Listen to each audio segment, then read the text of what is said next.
महाविकास आघाडीचे उमेदवार प्राध्यापक नरेंद्र खेडेकर आपल्यासोबत आहेत.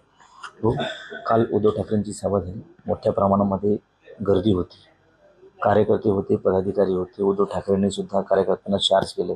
काय वाटतं तुम्हाला, याचा परिणाम होऊ शकतो? परिणाम होण्यासाठीच आम्ही सभा आयोजित केली होती की उद्धवजींनी लोकांशी बोलावं, जनतेचे प्रश्न जे आहेत त्याच्या बाबतीत एक वक्तव्य करावं, त्याला वाचा फोडावी आणि त्यांनी ते काम अतिशय चोखपणे बजावलं. सरकारबद्दलचा असंतोषही त्यांनी या ठिकाणी सांगितला. आपण जर सरकारमध्ये ये वाला लेते हैं। Inverter AC. आप गैम्बलर हो ना? गैम्बलर? जुआ खेलते हो ना? तुम जुआ खेलते हो? अरे नहीं, ये तो कुछ भी बोले जा रहे हैं। इतनी महंगी और नाजुक एसी खरीद कर स्टेबलाइजर नहीं लोगे तो ये जुआ नहीं हुआ तो क्या हुआ? सिर्फ एक फ्लक्चुएशन आपके इन्वर्टर एसी के पार्ट्स को डैमेज कर सकता है। उसे वी गार्ड से सुरक्षित रखिए। V Guard, India's number 1 stabiliser. तो जर गद्दारी या लोकांनी केली नसती तर शेतकऱ्यांच्यासाठी माझ्याजवळ पहिले तर 2 लाखाची कर्जमाफी केलीच होती, परंतु अजूनही शेतकऱ्यांसाठी खूप मोठा प्लॅन होता, पण दुर्दैवाने तो इम्प्लिमेंट झाला नाही. या बाबतीतही त्यांनी उहापोह केला. त्याचा परिणाम निश्चितपणे होणार आहे. बेरोजगारीबद्दलही ते बोलले, अनेक प्रश्नांना त्यांनी हात घातला. त्याचा परिणाम आतापर्यंत उद्धव ठाकरेंनी प्रतापराव जाधव यांना निवडून आणण्यासाठी त्या ठिकाणी सभा घेतली त्या मैदानावरती. यावेळेस तुम्हाला निवडून आणण्यासाठी सभा घेतली आणि आवाहन केले नागरिकांना की नरेंद्र खेडेकरांना निवडून आणा. हे पहा, त्याच मैदानावर त्यांनी 3 वेळेस जे आवाहन केलं जनतेनं ऐकलं. 4थ्या वेळेस अधिक जोरानं ऐकतील आणि मला विजयी करतील.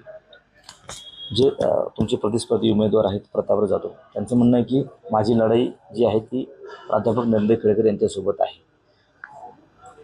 त्यांचा असाही दावा आहे की मी 2 लाखाच्या फरकानं या ठिकाणी निवडून येईल. काय वाटतं तुम्हाला, तुम्ही किती फरकानं निवडू शकता? त्यांनी जे सांगितलं लढाई माझ्यासोबत आहे ते अत्यंत खरं बोलले. 2 लाखानं निवडून येईल हे जे सांगितलं तेही खरंच बोलले, परंतु ते निवडून येईल कोण, ते मी येईल ते 2 लाखानं पराभूत होतील असं सांगायला ते फक्त विसरले. ज्यांच्याशी लढाई आहे ते निवडून येतील असं त्यांना म्हणायचं असेल. उद्धव ठाकरेंनी त्यांना काल गद्दार म्हणून त्या मैदानावरती हिणवलं, कसं पाहता तुम्ही? निश्चितपणे ज्या पक्षापासून तुमची ओळख नव्हती, एक आडत्या मेहकरच्या कृषी उत्पन्न बाजार समितीमधला एक आडत्या, ही तुमची ओळख होती. आम्ही शिवसेनेनं त्यांना पहिले पद कोणतं द्यायचं तर तालुका सल्लागार शब्द लिहित होतो आम्ही पत्रकावर. त्यांच्या आडतमध्ये जाऊन त्यांना बाहेर काढत होतो स्वर्गीय दिलीपराव राठे आणि आम्ही. आणि नंतर त्यांना उमेदवारी मिळत गेली, ते निवडून येत गेले. त्यानंतर ते 3 वेळेस आमदार झाले. शिवसेना प्रमुखांनी पहिल्यांदा निवडून आलेल्या व्यक्तीला मंत्रिमंडळात घ्यायचं नाही असं जवळजवळ ठरवलं होतं, पण तरीसुद्धा यांच्यावर मेहरबानी करून पहिल्यांदा निवडून आले असताना सुद्धा त्यांना पाटबंधारे आणि क्रीडा राज्यमंत्री केलं. नंतर 3 वेळेस खासदारकी दिली. एवढं सगळं दिल्यानंतर त्यांनी अशा पद्धतीनं वागणं हे काही कोणालाच पटलेलं नाही. तेव्हा पक्षप्रमुखांनी त्यांना गद्दार म्हणलं, त्यात वाईट काय? गद्दारी केलीच ना त्यांनी.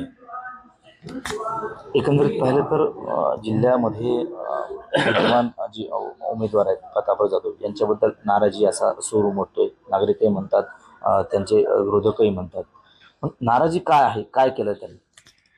एक तर पहा, लोकसभा मतदारसंघ आहे हा तसाच विस्तीर्ण आहे, परंतु 5 वर्ष हा खूप मोठा अवधी असतो.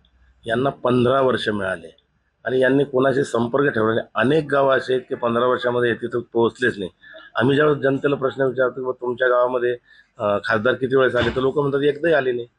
मग लोकांनी यांना म्हणजे निवडून कसं द्यायचं, म्हणून लोक संतप्त आहे. कामं तर बाजूला राहू द्या, कामाचा विषय तर नंतरचा आहे.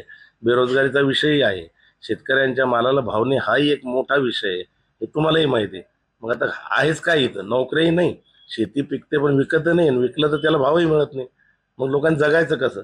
मग जगतही नाही. लोक मरू राहिले, बरेच तरुण आत्महत्या करू राहिले, बरेच शेतकरी आत्महत्या करू राहिले, हे त्यांना दिसत नाही का? आणि म्हणून लोक संतप्त आहेत. जे अपक्ष उमेदवार आहेत चंद्रकांत तुपकर यांनी सुद्धा मोठ्या प्रमाणात प्रचारात आघाडी घेतली. काय वाटतं तुम्हाला, जी गर्दी पाहून सभेची असेल, रॅलीची असेल, गर्दी पाहून त्याचा काही तुमच्या मतावरती किंवा प्रतापराव जाधव यांच्या मतावरती परिणाम होईल? ते त्यांनाच माहीत. त्या प्रश्नाचं उत्तर मी कसं देऊ? काय परिणाम होईल त्याला विचारा ना. मला विचारून काय फायदा? याचा फटका तुम्हाला बसू शकतो. मला कोणाचाच फटका बसत नाही. मला सगळे लोक मतदान करू राहिले आणि खूप मतांनी मला निवडून आणून राहिले. आणि वंचितचं काय वाटतं तुम्हाला, की आता बाळासाहेबांची सभा झाली, आणखी सभा होणार आहे त्यांची? हे पहा, आंबेडकरी जनता प्रकाश आंबेडकरांनाच कंटाळलेली आहे. त्यांनी त्यांचे जर काही गुप्त किंवा खाजगी हेर असतील तर ते पाठवावे.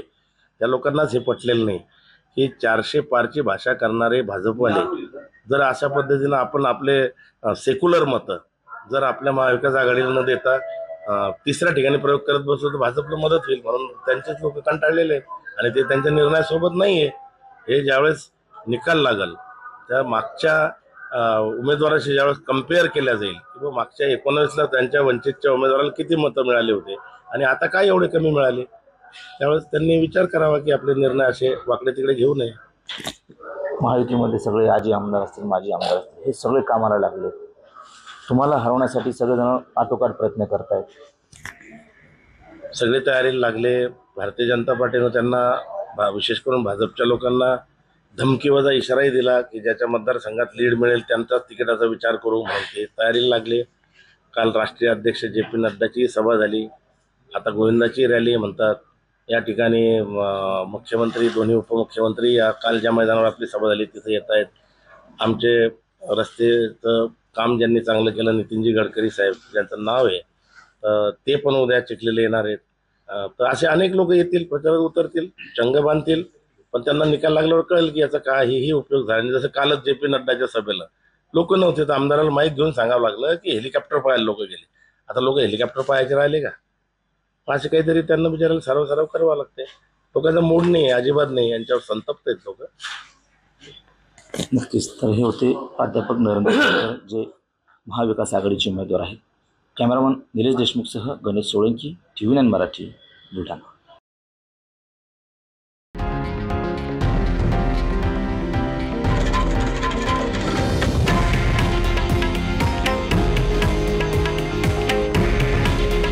हे आहे देशातील नंबर 1 न्यूज नेटवर्क आणि आपण पाहत आहात TV9 मराठी. काळजी तुमची, हित महाराष्ट्राचं.